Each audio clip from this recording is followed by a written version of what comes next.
Salut, salut, bonsoir à tous les Africains, à tous les Ivoiriens, amis de la Côte d'Ivoire et amis de la Djossi Gang. J'aimerais ici vous saluer.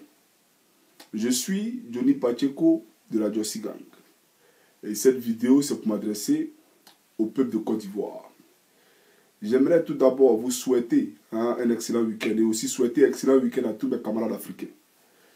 Chers amis ivoiriens, je suis passé sur une allocution de M. Ouattara et je me suis dit, pourquoi pas venir la décortiquer avec vous, pourquoi pas la partager avec vous. Parce que cette allocution-là m'a laissé sans mots et il était de mon devoir ici de venir lui rappeler certains points. Alors, chers amis, nous allons suivre ensemble M. Alassane Draman Ouattara s'exprimer. Et il faut toujours rappeler, parce que je vais toujours le préciser, Alassane Draman Ouattara, c'est le formatateur de tous les coups d'État en Côte d'Ivoire, depuis 1999 à nos jours. Et Alassane Draman Ouattara est celui-là même qui est entouré d'une milice armée, d'une rébellion. Et aujourd'hui, cela se conjugue par le fait qu'à la tête de la deuxième institution ivoirienne, l'Assemblée nationale, nous avons un rebelle, Soro Kibafoury Guillaume, et qu'il a même mentionné dans un livre en disant que pourquoi je suis devenu rebelle. Donc aujourd'hui, nous avons des dirigeants ivoiriens qui ont le sang sous la main et qui se vantent d'avoir tué des Ivoiriens et qui osent même justifier cette rébellion. Alors, nous allons sans plus tarder écouter M. Ouattara et après la Djossi Gang va poursuivre. Donc, suivant M. Ouattara. La justice. Oui, les personnes responsables de ces atrocités seront jugées et continueront d'être jugées, quelles que soient les opinions nationales et internationales. J'entends ici le là parlant de justice des vainqueurs. Est-ce qu'on a déjà vu une justice des vaincus? Voilà. D'abord, pour décortiquer cela, j'ai suivi une interview de Soro Kibafoury Guillaume sur RFI, où il a été le premier à tenir, à faire sortir cette expression-là. Est-ce que vous avez déjà vu une justice des vaincus? J'ai été choqué, vous comprenez, parce que quand on est dirigeant politique, quand on dirige un État, on ne se moque pas du peuple. Parce que quand vous dites, avez-vous déjà vu une justice des vaincus, c'est vous foutre du peuple. C'est ça la vérité. Vous ne faites que répéter les propos de Soro Kibafoury Guillaume. Donc ça veut dire que Ouattara, vous êtes sans culture politique. Vous n'avez pas de formation politique. Et c'est ce que j'ai dit. Lorsqu'on est habité par la médiocrité, lorsque on est le reflet de la barbarie, de la sauvagerie comportementale, lorsqu'on fait preuve d'une petitesse intellectuelle et d'une bassesse morale, mais on ne peut que produire de tels effets. Aujourd'hui, vous qui vous vantez d'être un docteur qui avait travaillé au Fonds monétaire international, aujourd'hui, vous prenez les propos de Soro Kibafoury Guillaume pour venir argumenter vos propos. Et là, ça me laisse sans mots. Mais Soro Guillaume il sait parce qu'il est l'inventeur de ces propos-là. Alors, j'aimerais dire ici à M. Ouattara que quand on est chef d'État, on ne tient pas ce genre de propos. Et peut-être, comme vous n'êtes pas arrivé au pouvoir de la façon légitime, parce qu'il faut le rappeler, vous êtes arrivé au pouvoir grâce à votre ami Nicolas Sarkozy, donc sous les bombes françaises. Vous comprenez? L'État de Côte d'Ivoire a été bombardé. La maison du chef de l'État a été bombardée. Et vous, depuis votre position à l'hôtel du Golfe, vous avez appelé des forces étrangères, écomoques, onusiennes, pour venir tuer les Ivoiriens que vous prétendez aimer. Alors, moi, j'ai dit tantôt qu'un récomptage de voix qui allait permettre aux Ivoiriens, 3000 personnes d'être en vie aujourd'hui, parce que, par égoïsme, parce que vous avez pensé à vous, vous n'avez pas voulu sauver ces Ivoiriens-là qui sont allés même, parmi ces Ivoiriens, certains vous ont voté, vous n'avez pas pensé à eux, vous avez préféré les massacrer. Alors je dis ici que c'est insulter leur mémoire, c'est insulter la mémoire de tous les survivants, et c'est aussi insulter la mémoire des institutions de la République. Donc chers amis, nous allons poursuivre ici. Si c'était les autres, ils nous auraient tués tous. Voilà. Si c'était les autres, ils nous auraient tués tous. Encore, vraiment, je ne sais pas, mais quand on est chef d'État, chers amis, suivez mon regard, un président de la République qui dit qu'il est président de la République et qui dit comment on appelle ça, à son peuple, bon, son parti politique, parce qu'il était face aux militants du RDA à Niamey. Si c'était nous, ils nous auraient tués tous. Ça veut dire quoi? Si le camp de Gbagbo nous avait attrapés, ils allaient nous tuer tous. Donc, du coup, il se met dans la peau des gens du RDR. Alors qu'il oublie que quand on est chef d'État, on n'est plus président de son parti politique, mais on est président de tous les Ivoiriens. Donc, on ne peut plus conjuguer le mot « nous ». Vous comprenez? Alors, sérieusement, quand je vois un monsieur Alassane Draman Ouattara venir tenir ce genre de discours, ça me laisse sans mots. Et d'abord, il me demande qu'il n'est pas démocrate d'abord parce que c'est un monsieur qui est anticonstitutionnel. Pourquoi? Il est conscient qu'en Côte d'Ivoire, notre constitution dit qu'on ne peut pas être président de la République et en même temps être président d'un parti politique. Donc c'est en ce sens-là que Laurent Gbagbo, lorsqu'il a pris, hein, comment on appelle ça, les instances suprêmes de l'État, a laissé, hein, le poste de présidence du Front populaire ivoirien. Et c'est comme ça que monsieur le corrompu, Dafi Nguessa, a été président du Front populaire ivoirien au Congrès. Donc j'aimerais dire ici que Alassane Draman Ouattara n'est pas un démocrate. Il vient de nous le confirmer parce que non seulement il est président de la République de Côte d'Ivoire, et en plus de cela, il est président du RDR. Est-ce que vous comprenez? Donc, ne soyez pas surpris si ce monsieur-là a refusé le recomptage des voix. Ne soyez pas surpris si le Conseil constitutionnel de Paul Yaoundé, qui a investi le président Koudou Laurent Gbagbo, est venu le réinvestir. Parce que lui seul, il a eu 2 investitures.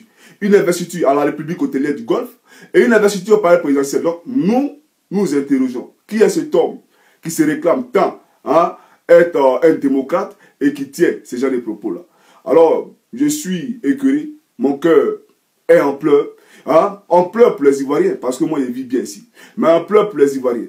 Donc c'est pour vous dire, M. Ouattara, que lorsqu'on est chef d'État, on ne se met pas dans la posture d'un parti politique.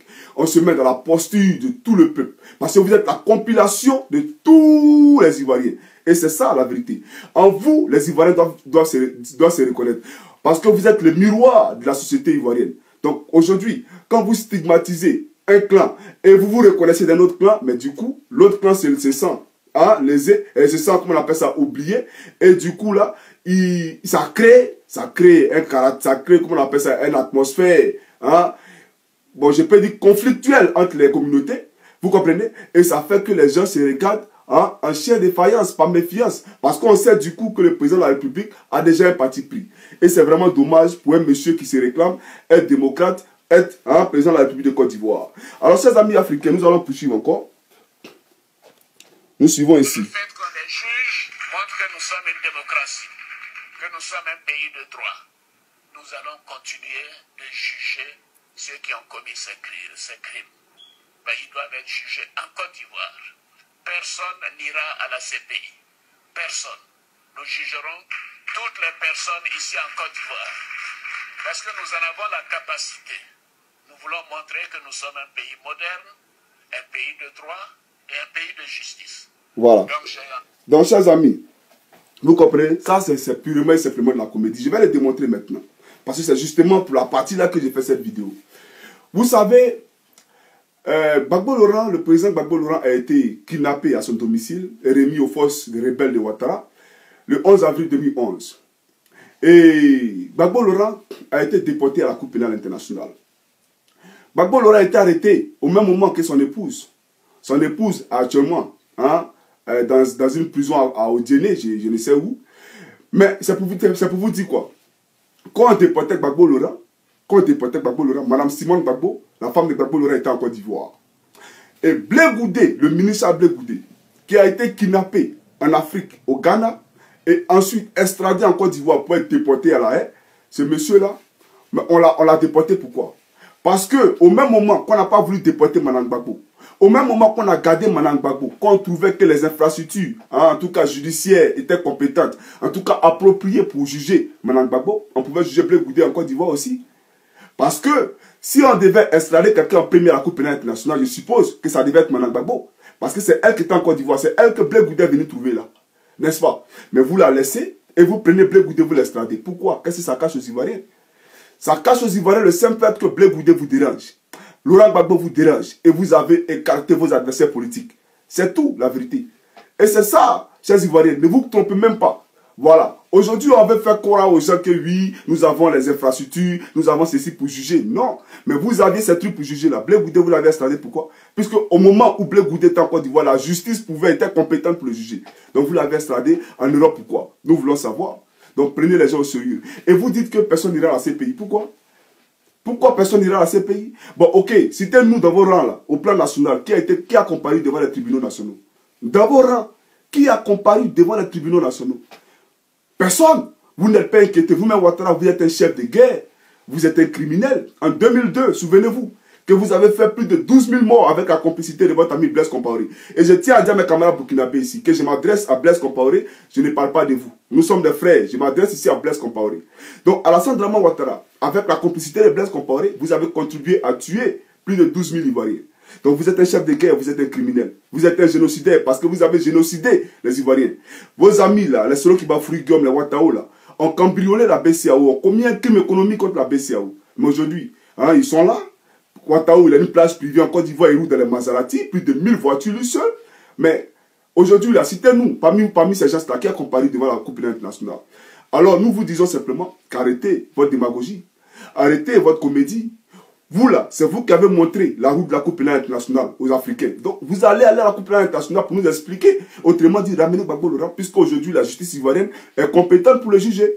Donc, vous le ramenez. Autrement dit, vous, selon Kibafoury Guillaume, Ouattao, tous les chefs de guerre, les Chérif Kant, les Zarazeka, même votre chef d'état-major actuel, c'est le produit pur fini de la rébellion. Il était le chef d'état-major de FRC dans le temps, des forces nouvelles.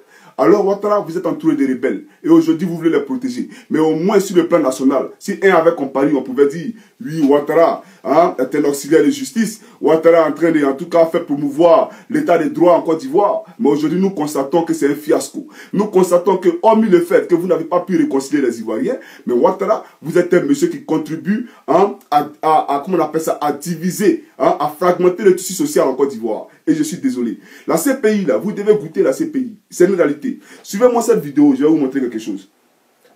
Regardez cette vidéo.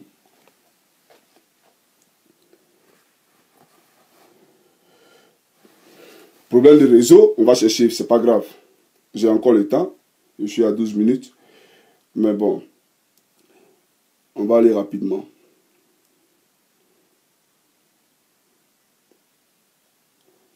Bon, suivez-moi cette vidéo-là. Voilà. Pour arriver au Golfe qu'il y a un problème. C'est ce qu'on vous explique là. C'est pour arriver au Golfe qu'il y a un problème. Donc actuellement, c'est Beto seulement qui est là-bas, à Marie-Thérèse, qui fait de ça. Donc nous, on est là pour arriver au Golfe qu'il y a un problème. Tout est coupé.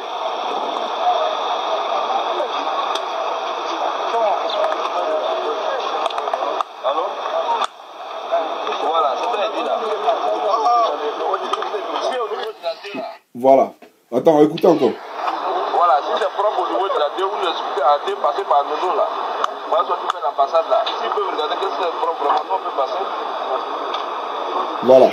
D'abord, les gens ils disent que Ouattao c'est un courageux, c'est un truc. Ça, c'est des rebelles qui voulaient aller vous trouver à l'hôtel du Golfe. Mais j'ai dit que vous ne vous réclamez pas, hein, papa de la rébellion armée qui a divisé la Côte d'Ivoire en deux. Hein? Papa de la rébellion qui a fait commettre, qui a fait voir aux Ivoiriens tous les pires atrocités de leur vie qu'ils n'ont jamais vu. Aujourd'hui, là, cette rébellion-là, au lieu hein, d'aller dire, M. Gbagbo Laurent, nous vous faisons allégeance, mais cette rébellion a cherché à rallier le Golf Hotel, qui était votre maison. Et en plus, c'est l'armée française, dans la vidéo, il dit que l'armée française va faire le travail. Donc ça veut dire simplement que vous, Ouattara, vous êtes à la solde de la France, comme Soro Kibafoury Guillaume. Et aujourd'hui, vous n'avez pas intérêt à vous démarquer de la France. Parce que si vous avez fait hein, erreur, vous-même vous savez que vous partez à la Coupe internationale. Vous le savez, vous êtes conscient. Donc les Ivoiriens n'ont pas encore compris que vous ne travaillez pas pour les intérêts du pays de Côte d'Ivoire. Vous aviez dit que vous étiez venu pour faire des réformes au niveau de l'agriculture. Au contraire, vous avez fermé la banque agricole, qui est, comment on appelle ça, la banque, la BFA. Vous avez fermé la BFA. J'ai des vidéos de vous où vous avez parlé de l'agriculture pendant les débats contradictoires qui vous opposaient à Gbagbo Laurent pendant les campagnes électorales. Hein? Mais vous avez raconté du n'importe quoi. Aujourd'hui, nous constatons que Ouattara, vraiment, hein, mais excusez-moi, mais vous êtes un déchet politique et c'est la réalité. Voilà, donc arrêtez chaque fois de mentir. Je n'aime pas le mensonge. Et nous serons toujours là pour faire front à ce mensonge-là, parce que la vérité doit être sue par les Ivoiriens. Et nous sommes la vérité. Chers amis africains, chers amis ivoiriens, c'était Johnny Pacheco de la Jossi, quand je n'ai pas trop pris votre temps. Bon week-end à tout le monde et puis voilà les morts. On se suit. Ciao, ciao.